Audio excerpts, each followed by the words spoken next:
What's good, guys? It's your boy Neeks back with another Man United transfer video. Neeks Sports Daily, bringing all the latest news that's happening in this January transfer window with Manchester United.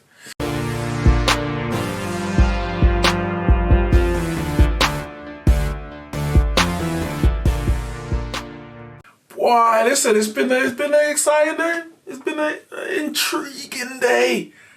I'm careful. I don't want to get too excited because it's what Man United do. That's what Man United do. They get your hopes up. You know, things get leaked in the press, and nothing comes of it. Nothing comes of it. Now, we're going to talk about Bruno Fernandes. We have to talk about Bruno Fernandes. But that wasn't even necessarily the aim of this video. I wasn't going to even go into that because I mentioned it a couple days ago in my last couple of videos. But it was interest, you know, and it was reported by the Portuguese newspaper, press. We heard that. We heard it before, innit? Heard it, been there, done that. Didn't get the t-shirt in the end. So I thought, I'm not even going to stress it. I'm not going to stress it because right now it's a case of let's wait and see, innit? But there's been some development. So we're going to get into them. What I did want to actually talk about was two players who I mentioned previously at the start of the transfer window, James Maddison and Jack Grealish. Because as I said in one of my previous videos, I think it was the first one I did actually, the first transfer video I did this month, I would take either. Maddison would probably be my choice, first choice out of the two, but I'll take either. They're both very, very talented. But I did speak about how difficult it would be to sign them this month. I spoke about how, and just because what the aspirations of the two clubs, I spoke about how them making an instant impact this season could be difficult due to their age, their lack of experience at playing for, you know, a club of this size. But of course, the Premier League experience does play a part in all of it. But I knew it would be difficult, and I wasn't expecting us to be signing them this January. And that's pretty much been confirmed. Now, it wasn't, obviously, Solskjaer's not going to come and say, I'm not going to sign them. But they spoke about certain signings, like, are we looking at anyone? He said, we want to get one or two in. I think it's a two. But there's still a possibility we get none. Managing expectations. Because we can say, yeah, we want to get two, And if none comes through, because a lot of this ain't in Solskjaer's control. He can say who he wants. I want that player, I want that player. He can't control how much we bid. He can say how much he wants him. He don't control how much we bid, what we offer them as terms. So it'll be foolish of him to say we are going to get XYZ player or XYZ number of players. Because when we don't, if we don't, then it's all going to come back on him. So he has to protect himself to an extent. So he's holding his cards close to his chest. And of course, if he lets certain things out, it may make the whole transfer itself a bit more difficult. But it was pretty much been confirmed. It was actually in the Athletic. Athletic, who is a reliable source, I would say. They got journalists such as David Ornstein, and they pride themselves. It's a subscription online news report media, magazine, whatever you want to call it. They pride themselves on not being like clickbait and not being tabloidy. They source the information very, very well and kind of make sure that the dots all match up before releasing certain information. And they've reported that Jack Grealish and James Maddison are both summer targets for Manchester United. So maybe Man United, Solskjaer has accepted that both will be too difficult and possibly too expensive to sign in January. So willing to wait until the summer. Again, I don't have an issue with that. Of course, if it's between signing one now or not signing anyone, of course, pay what you have to. But as I said, there must be other targets. We can't rest in all our hopes on some 22-year-old England. I would say England internationals. Jack Grealish hasn't even played for England. And Maddison, he may have come off the bench once. I don't think he's even started. I'm not 100% sure. He's been called out to the squad. So that's what we're resting our whole season on, our future as Manchester United. And we got massive, massive problems, which you do anyway, but even bigger than I might even have thought. So they are, as I said, those are summer transfers. Van der Beek is still a target, but he's lower down on the list. We are looking for a player who can play both number 8 and number 6. I think we need, obviously they're expecting Pogba to stay. I still think we need a player who can play in number 10 or out wide. But you're not going to do everything, especially in January. You're not going to do it. But the next 2 transfer windows, this and the summer, are huge, absolutely huge.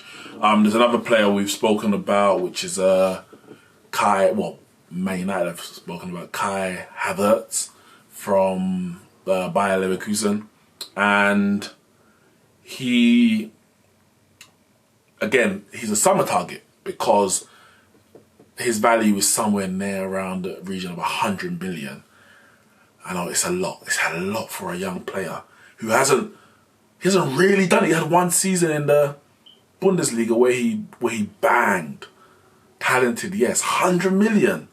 That's a lot, but it's January, so you expect inflation in this window. So that's what another target who we are willing to, if we do, make a bid, willing to wait until the summer and assess, I guess, different situations about, where we are as a club, where he is as a player, etc., etc. Talented player again. If I had to go between him, Maddison or Grealish, I'd definitely go Maddison because, again, the Premier League experience is so important. People will talk about Brexit XC. I don't really care if they're English or not. As I said, Eriksen was my first choice in this January because of the Premier League experience. It's so invaluable. It's so invaluable that you don't have to wait. Like, look at Fred, for example. Fred's first year at Man United, complete flop. Terrible. For whatever reason, it was a terrible season. For whatever the reason. This season, you can see he has grown, he's learning, he's developing. He ain't where he needs to be. I'm not going to say that. He's not where he needs to be for a £50 million player. A Manchester United first team midfielder. He's not where he needs to be. But you can see how much he's improved from last year. It's so important to get someone with Premier League experience, especially at this stage where we've got a lot of young players who themselves are developing. They're gaining their Premier League experience themselves. So to get some experienced heads, players that have played a number of years in the Premier League, I would take that over an unknown or a upcoming youngster, if the two are of similar ability. But we do have to talk about the big news. We have to talk about Bruno Fernandes, and there's been so much development. So I'm going to go through as the day progressed. I think obviously Solskjaer had his press conference, and they asked him about players, asked him about Bruno Fernandes, and he said, "We go back to speculations, and we do go and watch games all the time. Where I've been is irrelevant. That's another player in a different club I can't speak about." So yes, he and his representative did go and watch Bruno Fernandes, watch Sporting Lisbon anyway, and Bruno Fernandes plays for them. So a lot of the reports ramped up from there. Since then we've heard, so this was reported by, I think it's Portuguese press record, that they attended Sporting versus Porto last weekend to watch Bruno Fernandes. That Man United are in dialogue with Sporting Lisbon. Sporting Lisbon wants 70 million, but United are reluctant to meet that. 37 million euros, that is, which is about 60 million pounds. But Man United want him for less than that. That was reported by O Jogo, which is a Portuguese press. Then we heard, this is going as the day's going by. So they did fly on. This is a report by The Athletic to confirm that they did fly on Sunday to watch Bruno Fernandes. It says their presence indicates a willingness to progress a deal. Man United have continued to monitor the player since the summer. We had a lot of noise about us signing him in the summer. You saw the tears when he apparently played his last game for Sporting, all of that, and nothing came of it. It seems like the interest definitely was there. For whatever reason, we did not get that player in the summer. And it might be because of the valuation. It might just be the valuation that Sporting were refusing to budge on, or the valuation we were just unwilling to meet, should I say.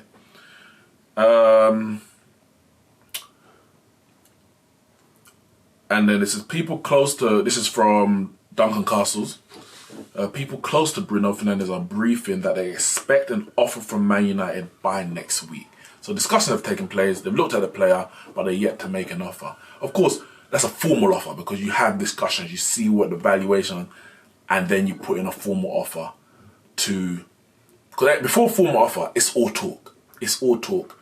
A formal offer goes in, and then the player himself might say, they're serious, I want to go, and things can move from there.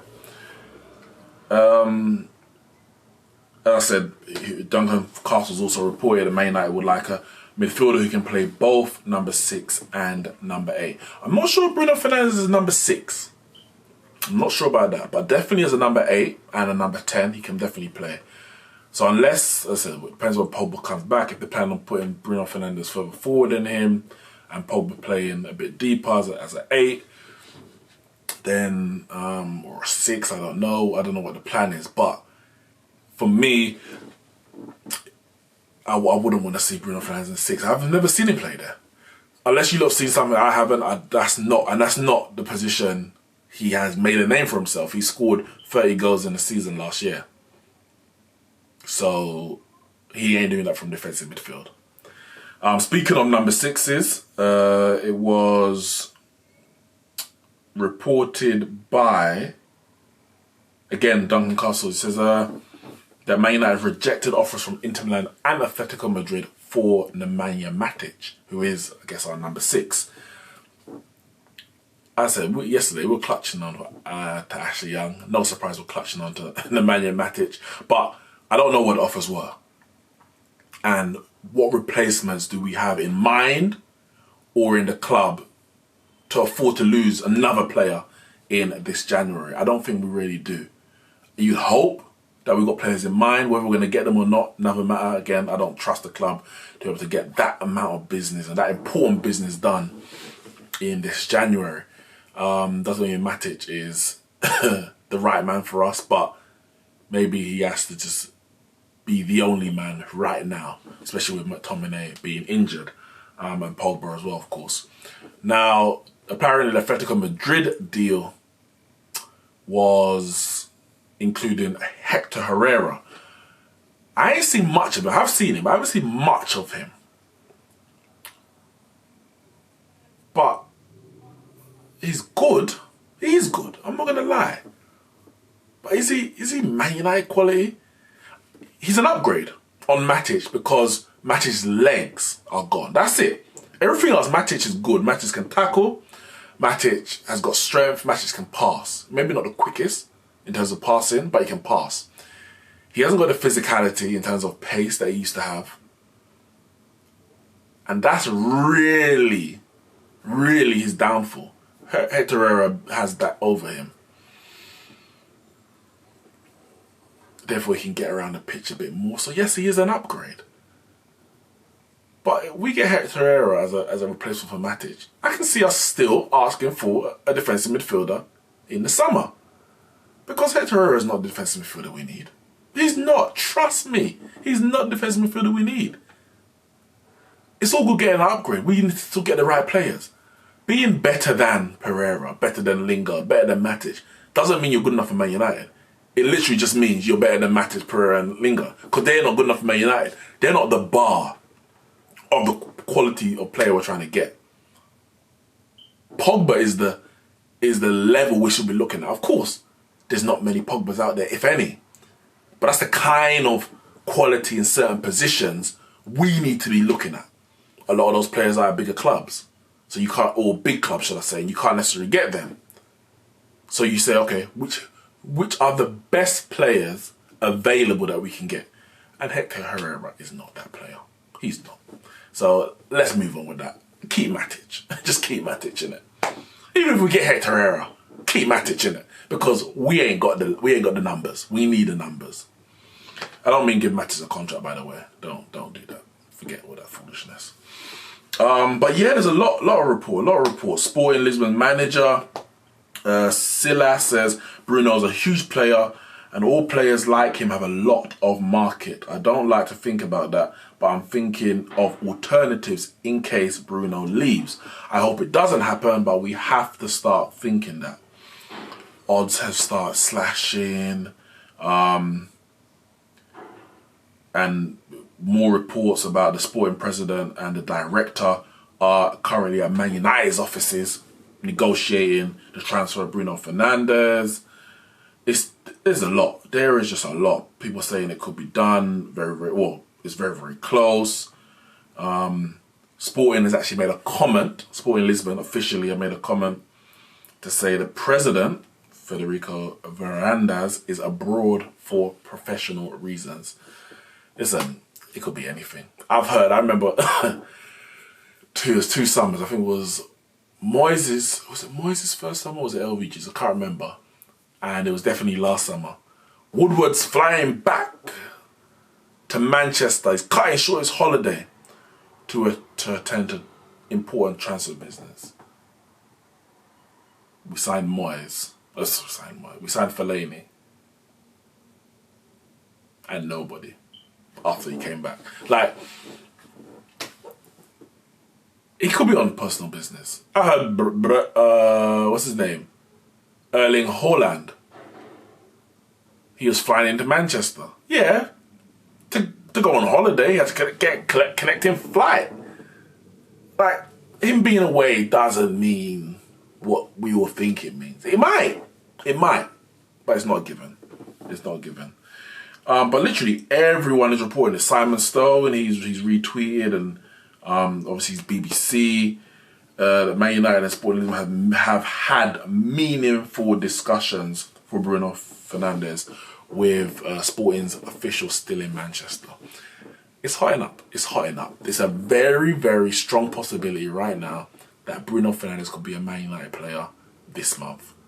And I'm here for it. I am here for it. Because God knows we need that quality player. We need that type of player. And you know, it's so frustrating because we all knew in the summer we needed him. Solskjaer knew it. But why wasn't Ed willing to get that transfer done? Why was he not willing to pay that money? Now look where we are. And now we have to hope that he hits the ground running.